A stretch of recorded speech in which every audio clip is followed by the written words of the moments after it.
See Sydney the donkey and Muriel the sheep walked along the rough Egyptian road trying to keep up with the crowd. Everyone was all in a rush and upset and pushing and yelling ever since Moses finally got the Pharaoh to let the Israelites go, and Moses had the Hebrew nation pack up everything and march toward to the Red Sea and to freedom. Well, this was an unexpected trip.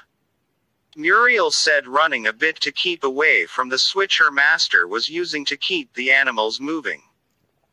What are you complaining about? Sydney responded. Look at all the junk I have on my back. They make me carry everything. Well, why don't you just dump it on the road?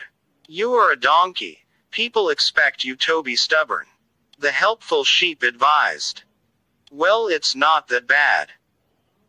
Besides, that is what God created me to do, and if it makes me useful, then I will have a place in the promised land. Sydney said optimistically. What is that? Muriel asked. That is where we are going, silly. The donkey informed his friend. This isn't just a vacation trip, you know. God did all those amazing miracles back there to get us out of slavery and to take his people to the promised land, which they say is like paradise. This is the trip to get there, Muriel. Pretty exciting, huh? Sydney answered her. Oh, trouble, Muriel remarked, and she knew what she was talking about. Just ahead, the caravan came to the edge of the Red Sea and they were grinding to a halt. This is terrible, Sydney, Muriel said in a panic. Look at that river. You can't even see the other side and it is churning and flowing. It must be a mile deep. Nobody can cross that. Look at Moses just staring at it. He didn't have a plan for this. I knew it. This is just what the mistress of our family said all along. Moses should have left us in slavery. At least we wouldn't be backed up to the sea ready to be slaughtered by Pharaoh's army. And then Muriel started to cry, which is a pretty unpleasant thing to listen to a sheep do. Haven't you been paying any attention all this time? Sydney said, nudging the weeping sheep so maybe she would stop crying. Remember what God did to Pharaoh when he wouldn't let us go. He sent plague after plague. The sun went out, the sea turned to blood, frogs and locusts covered the land. That was all God's doing because he loves us so much, he couldn't stand to see us in slavery. The donkey said in his honking donkey voice. How do you know God will save us from this? This is hopeless. All of the humans are upset and panicking. If you are so smart, how come none of them know what you know? Muriel said critically, continuing to sniffle. Well, nobody asks a donkey what he thinks about things. Sydney said, sounding somewhat hurt that he was never consulted. It is amazing to me the people of God continue to not trust him. Look at all those miracles, and through all of that, none of those horrible things happened to us.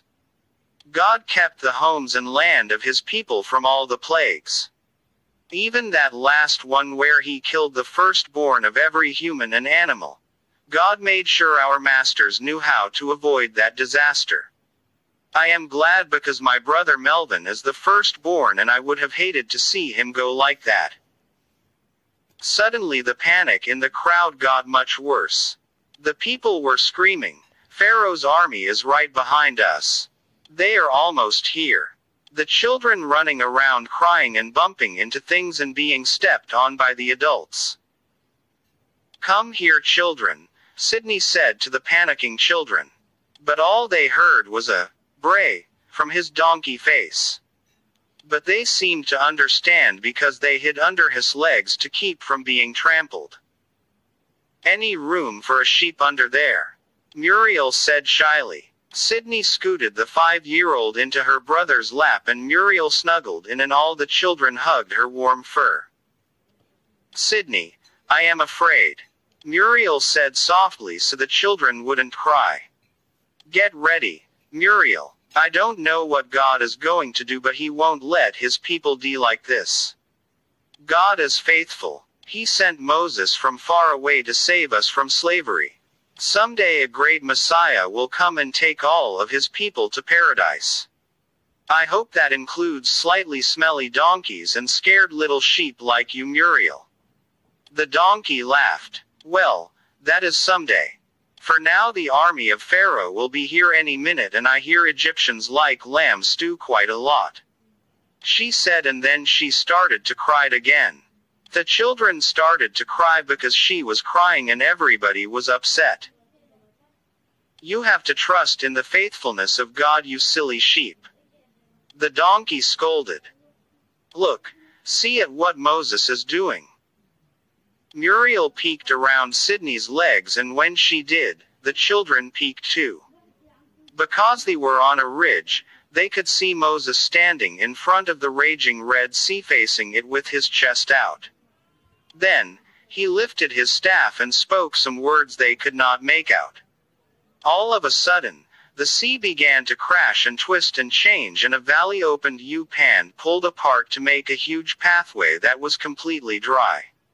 Moses signaled, and God's people started crossing it to safety, to salvation, and to the promised land. I am sorry I was such a big baby, Sydney. Muriel apologized, letting the youngest children ride on her back as they entered the parted sea. You are my friend, and you were right all along about God's faithfulness. She apologized. Well, Sydney said warmly. It's okay, I am used to it. After all, nobody ever asks the donkey.